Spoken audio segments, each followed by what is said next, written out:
मुजफ्फरनगर जिला अस्पताल में भ्रष्टाचार का एक गंभीर मामला सामने आया है, जिसने स्वास्थ्य विभाग की कार्यप्रणाली पर सवाल खड़े कर दिए हैं।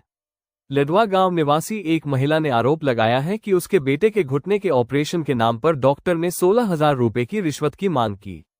महिला का कहना है कि उसके बेटे को घुटने में गंभीर चोट लगी थी, जिसके बाद उसे जिला अस्पताल में भर्ती कराया गया। डॉक्टरों ने ऑपरेशन की जरूरत बताते हुए सोमवार को ऑपरेशन करने की बात कही, लेकिन जब वह अस्पताल पहुंची तो वहां मौजूद डॉक्टर ने बिना पैसे लिए ऑपरेशन करने से मना कर दिया। पीड़िता कुंती ने अपनी पीड़ा समाजसेवी और एडवोकेट मनीष गुप्ता को बताई तो वे स्वयं महिला के साथ अस्पताल की ओपीडी के बाहर धरने पर बैठ गए। एडवोकेट मनीष गुप्ता ने मीडिया को बताया कि उन्हें कुंती का फोन आया था, जिसमें उसने बताया कि डॉक्टर पैसे मांग रहे हैं।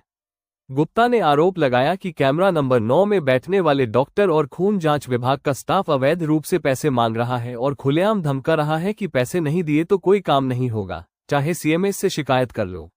गुप्ता ने बताया कि जब उन्होंने डॉक्टर से सवाल किया तो डॉक्टर ने उन्हें भी धमकी दी और अभद्र भाषा का प्रयोग किया। इस घटना से आक्रोशित होकर वह पीड़िता के साथ ओपीडी के बाहर धरने पर बैठ गए और प्रशासन से सख्त कार्रवाई की मांग की। कुंती ने कहा कि उसका बेटा दर्द में है, लेकिन डॉक्टर इलाज के बदले घूस मांग रहे हैं। उसने सवाल किया कि अगर गरीबों का ऐसे इलाज होगा तो वे कहां जाएं?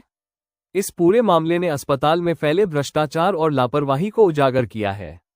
अब देखने वाली बात यह है कि स्वास्थ्य विभाग इस पर क्या कार्रवाई करता है। क्या हुआ जी आपके साथ में? हमारे बेटे का चोट लगी हुई है, गोड्डे का ऑपरेशन बोल रहा है। हम आए थे उसको लेकर, मैं कहा चल भाई सरकारी में हो जाएगा फ्री से ही, भाई गरीब छोटे छोटे बच्चे हैं उसके, कहाँ तक ला पाएगा इतना पैसा। अब हम आए, फिर इन्होंने बोला कि भाई ऑपरेशन करा लो, नहीं तो प्लास्टर लगवा लो। मगर जी प्लास्टर तो ठीक हो जाएगा, कहने लगा भाई गारंटी नहीं ले सकते। तो मगर फिर कर लगे तो ऑपरेशन करा लो। फिर हम कह लगे चलो करा लेंगे, कोई बात नहीं। कर लगे तो 2 दिन तो छुट्टी रहेगी, परसों आ जाना, सोमवार के दिन। फिर हमारा कल बोला था कि परसों को आकर, कल को आकर जांच करवा लेना। जांच भी नहीं हुई, कल भी बेड पर लिटा लिया, बोतल लगा के ऐसे ही पड़ा रहा। फिर वो घर चला गया, वो घर पे ही जा लिया। फिर उसकी जांच नहीं करी। कल फिर हम आ जाए, फिर हम ना जाकर उसकी जांच कराई। जब अभी नुकारे बोल रहे 3 बजे तक आवेगी, 4 बजे तक, और परसों ऑपरेशन होगा। उनको भैया पैसा तो जमा करना पड़ेगा ही। पैसों की मांग किसने करी? नाम पता? नाम नून का हमें क्या पता चलेगा। 9 नंबर पे बैठते वहाँ पर बैठे थे जो, वहाँ भी वहाँ पर भी कर रहे थे, जहाँ कागज जमा हो रहे कर भाई बिना पैसे के तो ऑपरेशन नहीं हो सकता। अच्छा, जैसे भी इन्होंने बताया कि आपको ये भी कहा अगर पैसे नहीं देने के ऑपरेशन नहीं होने का और दूसरा पैर खराब कर देंगे, इसमें कितनी सच्चाई है? ऐसी बात कही किसने? हाँ, ये बोल रहे थे कि तू ऐसा तो ऑपरेशन ढेर करा लेगी, फिर हुई। आपका परिचय? मेरा नाम मनीष कुमार है। मैं एक सामाजिक कार्यकर्ता हूँ। पिछले 50 साल से इन गरीबों में ही घूम रहा। मनीष जी, घंटे भर से धरने पे बैठे हैं यहाँ आप, क्या पूरा मामला हुआ जी? मामला ये है कि लडवा की है कुंती, इनका फोन आया।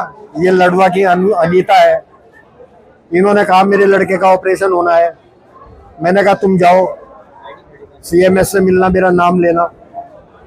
ये मिली, उसने तसल्ली से बात करी। फिर ये ब्लड अपना चेक कराने गई। पहले दिन ये आई थी, इससे 16,000 रुपए मांगे थे।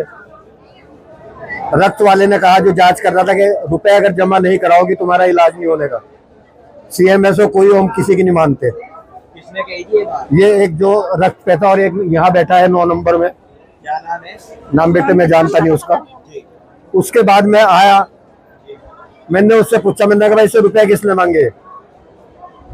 इस तरह वो मेरे पे भी भड़का बुरी तरह, और इसको इतनी धमकियां दी कि दूसरी टांग भी हम ठीक नहीं होने देने के, यहाँ तक ये शब्द कहे उन्होंने। इस पे मुझे गुस्सा आया और मैं रुमाल बिछा के इन्हें दोनों को लेके यही बैठ गया।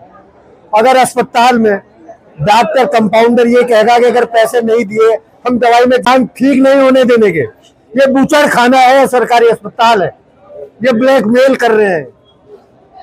ये डर गई बेचारी, इसलिए मेरे से भी अपनी शिकायत नहीं की। बड़ी हिम्मत बंधा के मैं इसे लाया। मगर बेटे तेरा इलाज कलेक्टर जैसा होगा, तू चल तो सही, एक बार बोल तो सही। तब जाके इसका हौसला खुला।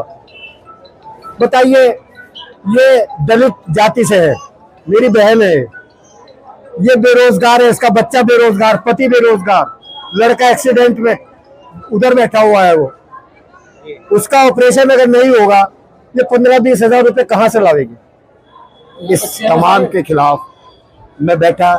सीएमए साहब ने बड़े मधुरता से मेरे से बात करी थी जब मैं आया था, मेरे से पहले जब मैं मिला था, आज भी करी।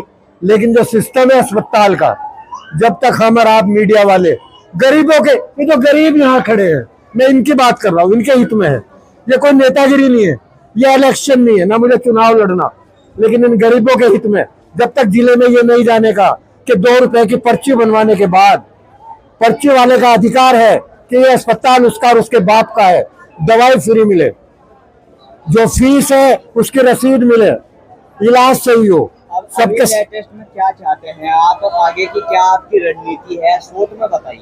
देखिए, जहां तक रणनीति का सवाल है, सिस्टम में कोई रणनीति नहीं हो सकती। हम तो अपना दर्द है जो बयान कर रहे हैं, कोई फिर और कोई मामला आएगा फिर हम इस तरह से बैठ जाएंगे। ये स्थिति ऐसे ही चलती रहे। ये गरीब जो डरी हुई है 15 किसी से बात